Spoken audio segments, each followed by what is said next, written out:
my name is Nikki Sarah. Follow me on Instagram.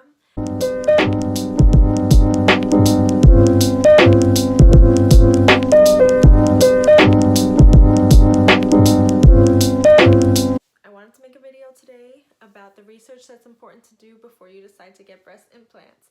There's a lot of information you should know before you even go to your first consultation, I think, because I think it's important to not get all your information from your doctor. You should go in knowing some information so that you can have informed questions. They already are going to have an upper hand to you, but you're knowledgeable on the subject as well. I think that's important for any surgery, any procedure that you do, especially if it's voluntary, to know as much as you can about it before you see a doctor about it. So I want to talk about different implant types, the differences, some pros and cons. I want to talk about incision sites, pros and cons to those. I'll talk about what I did for each one. I want to talk about the placement of the implants, and lastly I'll talk about the profile types. So let's start with saline implants. Saline implants are silicone empty shells. That's how they come. They are filled once they're put in your body. Once the pocket is created for your breast implants, that's when the saline implants are filled. They're filled with sterile salt water. So some advantages to saline implants are that women feel comfortable knowing that it's filled with sterile salt water in case it ruptures. If it does rupture, you would know a lot faster than if you had silicone gel implants, because your body would metabolize that sterile salt water really quick and you would see a deflated breast. So you'd be able to get that problem addressed. The incision site for saline implants is typically smaller because, like I said, they come empty, so it doesn't need a large incision site. Some drawbacks to saline implants would be that they don't look and feel as natural as silicone gel implants, so they don't have that feel of natural breasts. I've never grabbed any, so I don't know, but that's what you'll find through research, that they just don't look and feel natural, and they're more likely to ripple. So that was really important to me, the look and feel and rippling. So I went with silicone gel implants. I went with smooth implants. My implants are actually Mentor. And so I want to talk about textured implants real quick. When you hear about gummy bear implants, the majority of the time those are textured implants. Textured implants are associated with anaplastic large cell lymphoma, which is a rare type of cancer. They're the only types of implants that are associated with this cancer.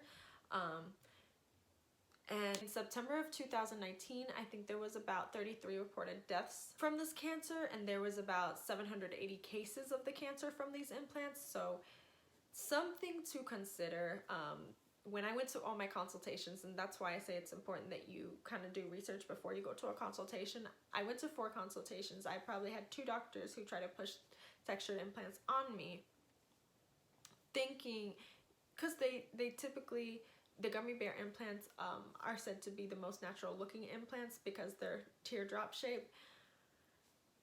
But I don't want anything that's associated with cancer or that puts me at higher risk for it. I know so many ladies have gotten those implants, and I'm not saying they're awful or they're terrible, just don't get them. But I'm saying you should know this if you're thinking of getting them. So the doctor I finally went with told me he's no longer putting in textured implants in patients because of this association, so I was really comfortable with him. So he's the one who suggested the Mentor Smooth implants, and I'm really happy with those. Next, I want to talk about the different incision sites. There's 4 I want to talk about. The periareolar incision site, which is through the nipple, the inframammary fold, which is right under your boob, and then there's a transaxillary incision site, I believe it's called. It's through your armpit, and then the transumbilical incision site, which is right through your belly button. So let's get started with the periareolar incision site. I think what women like about this incision site most is that the scar is so easily concealed because it's right through your nipple. For doctors, they like this method because they have direct visualization to the tissue and where they're going to place that implant. I don't think you can get a huge implant there. I think there's some sizing constraints when you go through the nipple, unless you get saline implants. Some drawbacks for going through the nipple are that there's a higher risk of difficulties in breastfeeding in the future, there's a higher risk of infection, and there's a higher risk of changes in nipple sensation. So those were super important to me. So I went with the inframammary fold. So what I like about the inframammary fold is that it gives the doctors that direct visualization as well. They're able to see the tissues they're going to be working with. It allows for easier placement of the implants. I think this is the incision site that doctors prefer the most. It's definitely the most popular incision site. I guess the biggest drawback would be the size of the scar.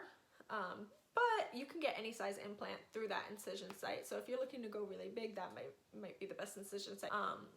There's a lower risk of any issues with breastfeeding and lower risk of nipple sensation changes. So that was really attractive to me. That's why I went with that incision site.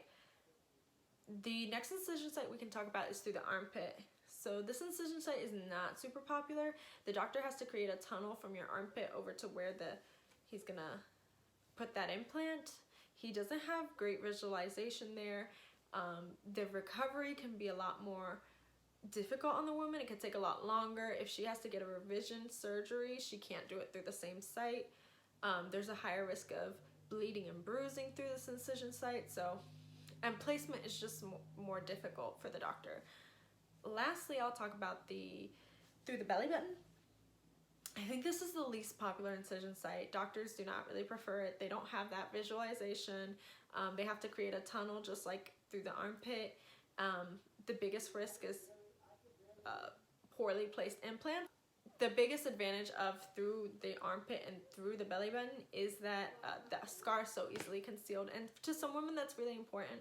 So as long as you know the pros and cons of each incision site, you can make your best decision there. And it also depends what your doctor works with, because I know some doctors won't go through the belly button, and I'm sure there's some that won't go through the armpit as well. So it just depends what you're looking for and what your doctor can do. So next I want to talk about over or under the muscle. So over the muscle, typically it's better for girls who already have a substantial amount of fat there, so maybe B cups and above.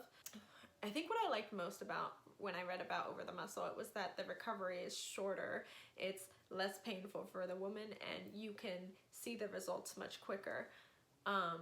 What I didn't like is that I knew I was going to get smooth implants, and when you go over the muscle, the risk of capsular contracture with smooth implants is much higher.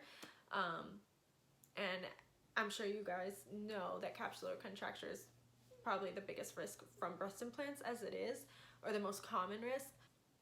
So I wanted to lessen my chance of that as much as I could, so I went under the muscle. When you go under the muscle, some of the pros are the risk of capsular contracture with smooth implants goes down to less than 10%.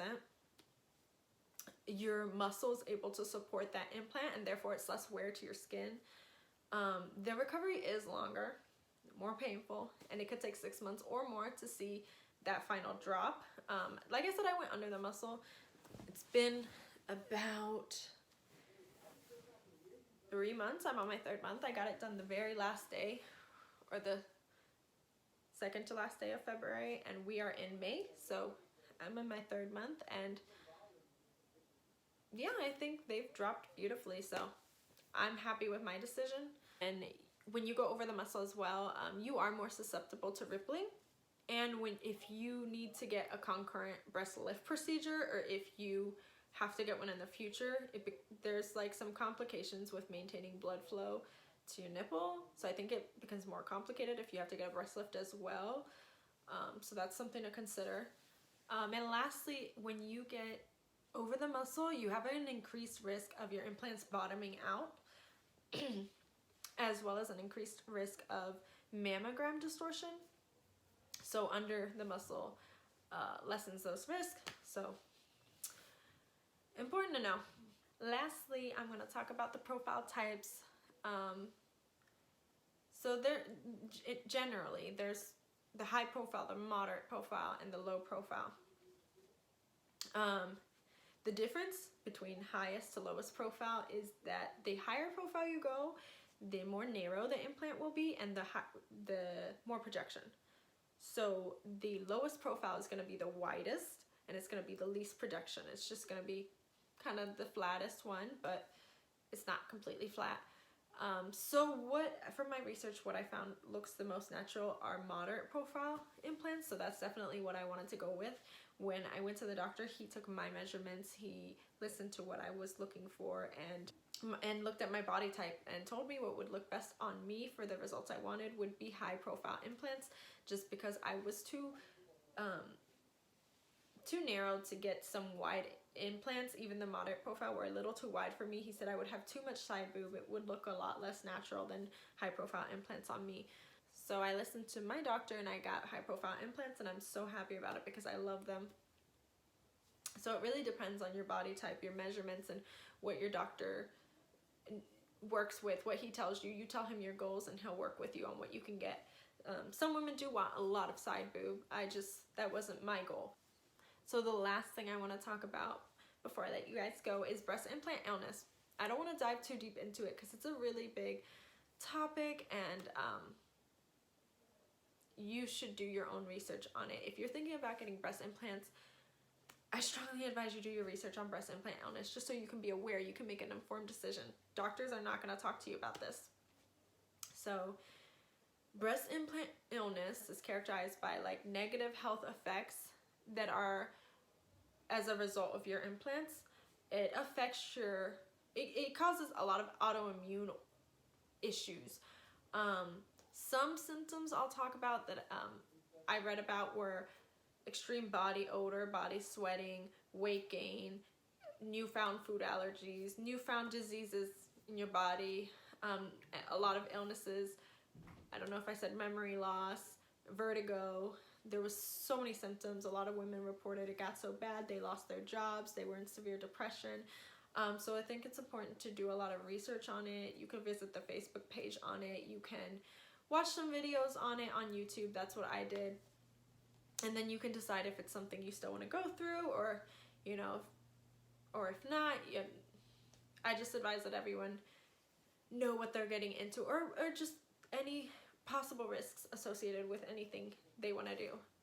For these women that have reported they had this illness, the only solution was a complete extraction of the implant and the capsule, which is really kind of rare to find a doctor that'll take the implant and the capsule out.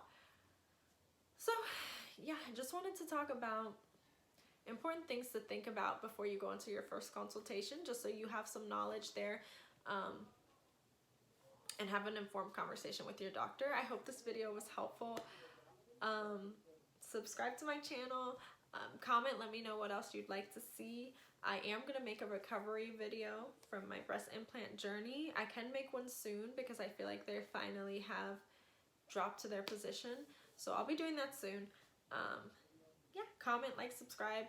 Thank you so much for watching.